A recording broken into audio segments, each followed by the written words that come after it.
Zingah, Mara Zingah. Zingah, Lord of the crop tops. You asked for it. You asked for it, brah. And now I come with the facts.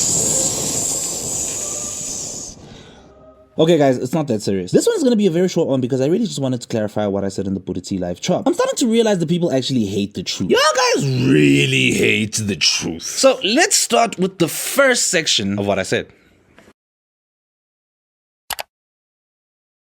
Meek Mill was nowhere near the level of how big Drake was. If you weren't there during this period, you wouldn't know. You cannot grasp what I mean when I say this. I'm gonna do something different today by starting with a personal opinion. From the period of 2012 to 2015, I can barely name songs by Meek Mill. I can probably remember hearing I'm a Boss on TV a couple of times. And maybe Tupac back because a friend of mine at the time was the biggest Mike Will Made It and Lex Luger fan. During that period though, when TV was still the main form of media here in South Africa, I don't remember even seeing one Meek Mill interview. I know who he was because of WMG and Wale, since Wale was the bigger artist at that time, but that's about it. For me, the only song that I really knew by Meek Mill was Amen. And that's only because it featured, you guessed it, El Drake. But I can tell you every single album and single Drake dropped during that time without searching online right now. There was Worst Behavior, there was Hold On, there was Started From the Bottom, Take Care, Hell yeah, hell yeah, hell yeah. From the Nothing Was the Same album and the Take Care albums respectively. These were easy to remember because they were on rotation all the time on Channel O Bass and Trace. Opinion over. Time for facts. Meek Mill Williams released the second single of the self-made compilation album WMG, I'm a Boss. The song made it to the peak position of number 51 on the Billboard 100, making it the highest charting single at the time. For his debut album Dreams and Nightmares, his highest charting single of the album was Amen, which peaked at number 57, which was even lower than I'm a Boss. The album itself debuted at number 2 on the Billboard 200, selling 165,000 copies. However, when you think about it, WMG was under pressure to make sure Meek was a success as an artist for him to be allowed another good advance from the label. Okay guys, I'm gonna pause here for a second because I understand that last sentence might be confusing to some of y'all. So there's a well-kept secret in the music industry of labels buying albums for their artists in order for them to look bigger in the first week and the label to stay interested in them. I've done tons of research over the years about this topic and I don't think people talk about it enough. I may or may not make a video about it. In fact, I'm making a Taylor video. However, it's a real thing. It's also the real reason why DJ Khaled really had a beef against Tyler, the Creator. People look at Khaled as corny because they thought that he was just hating on Tyler, when they really don't know the inner workings of the industry. Everyone looks at the first week sales to gauge the popularity of an artist, even part-time music listeners. The biggest indicator to know that an artist is being artificially boosted by buying albums in the first week is by finding out what the second week and third week sales look like. If there's a huge drop in sales from week 1 to week 2, there's your answer. Now listen to my next line as we go back into the video. Meek Mill went from 165,000 in the first week to 41,000 sales in the second week, debuting at number 2 but dropping down a whopping 6 spots to 8, and then on the third week dropping to 28. There was no real hype behind Dreams and Nightmares. In comparison, Rod Stewart, on the same week as Meek, debuted at number 3, and on the second week stayed at number 3, and only dropped to number 6 on the third week. Now, I know what y'all are gonna say. Well, you can't look at the first album. Meek Mill sold 246,000 units for his sophomore Dreams Worth More Than Money album. Okay, but y'all are not gonna like this. Here is the cold, hard truth. Meek Mill was a lucky receiver of the most perfect timing of circumstances around his life at the time. In early 2015, Meek started dating one of the biggest superstars of our generation, Diddy. Man, you doing it, man. You deserve it, daddy. What?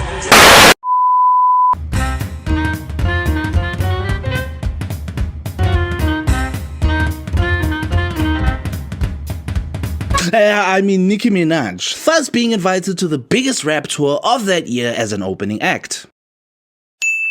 Meek had a second single featuring Nicki Minaj and Chris Brown released 10 days before the release of the album. His first song to chart within the Billboard Top 40 at number 21. 2014 was also the same year which album equivalents were starting to incorporate previously released singles for that album. Meaning, if the same song was downloaded 10 times or streamed 1,500 times, it would be counted as an album sale for the accompanying album. Meaning, his album sales started 10 days before the album if you're counting from the second single. In all honesty, that single was purchased because of the Chris and Nicki features. The song was dope, but I can bet you 1 million rand it wouldn't have been as big as it was without those features, because it is still his highest charting song till date.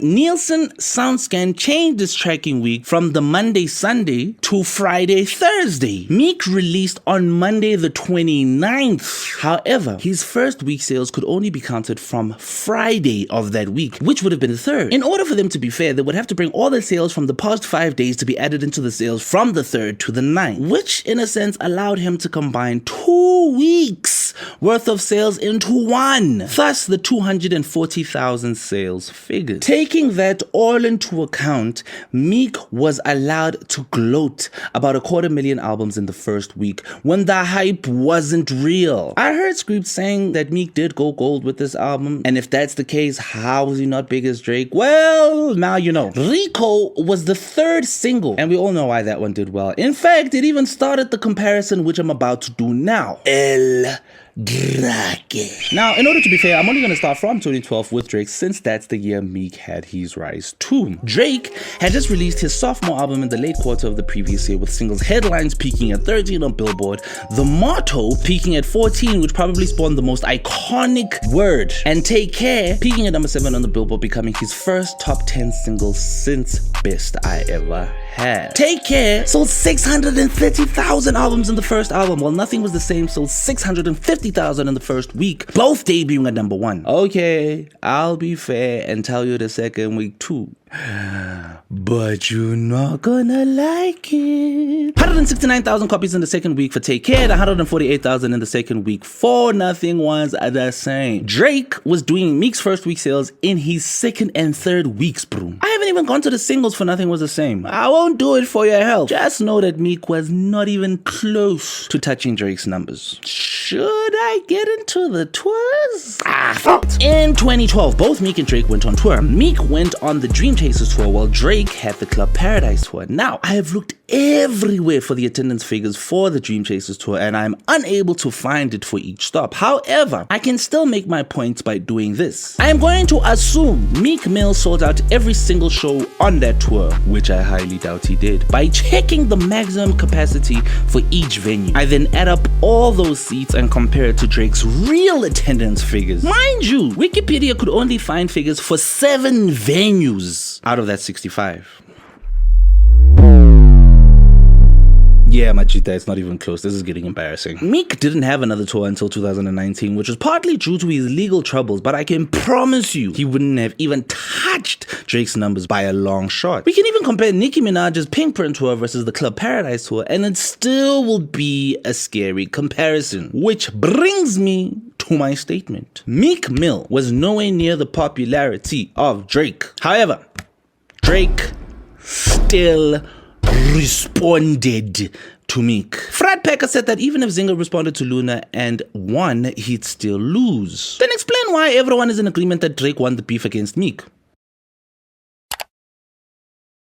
Pretty Ugly said to Zingah he shouldn't have responded because a lot of unknown rappers diss him as Pretty Ugly every day. Imagine if he had to respond to every single one of them. Therefore, Zingah shouldn't respond to Luna. Okay. I'm going to preface this with one simple thing. Luna is not unknown, bruh. Luna may not be as big as Zingah. In fact, when he was on my podcast, Luna specifically said when you tweeted him, his mentions went super crazy. He realized at that moment he wouldn't be able to get back via Twitter because you're much bigger on Twitter. He may not have the national acclaim. However, within the hip-hop circles and TikTok, he is and has been a known act. To prove this statement, if Luna was completely unknown, his diss track would have not made a splash online. line. The diss track was given attention by you and everyone else because people actually know who Luna is. The hundreds of rappers dissing Pretty Ugly every day are not known at all, therefore not important enough to be spoken about. Pretty Ugly, you responded to Tyrion even though he isn't as big as you.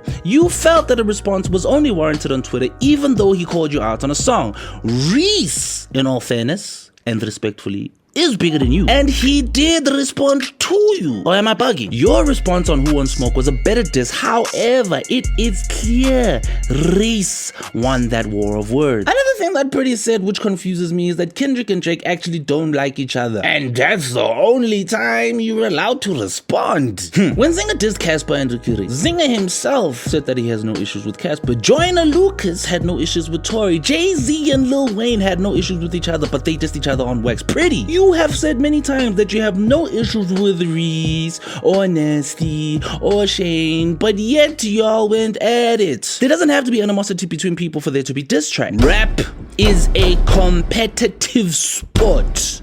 Or am I lying, guys? Zingah was saying no one in the world was asking who Meek was when he beefed with Drake, which is simply not true. Please look at these tweets from that time period.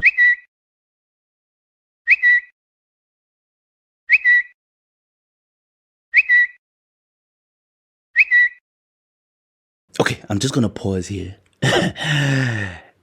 Am I not pushing facts to you guys right now? Okay, back to the video. If your pen and strategy is good enough, you will win a beef against a lesser known artist. In fact, you have a bigger fan base who can stand for you if you release a hot enough diss track. Granted, Luna will receive more publicity if you decide to respond to him. However, that argument falls flat on its face since you actually did respond to him by dedicating 12 minutes and 44 seconds to him on your podcast. Most of the time was just Rashid and Fox. Yes, man, your excuses. Obviously, Fox will be on your side, dude. He's your little brother. I would hate my little bro to tell me the opposite of what I wanted to hear, even if it was the truth. And oh yes, you're retired, lol, bruh. Like, I am tired of that excuse because you are dropping snippets of some of your music every single now and then. Dude, you are not really completely retired. The same way Jay-Z is not really completely retired. Zingah, you not responding is just an excuse. Let me cut this video now.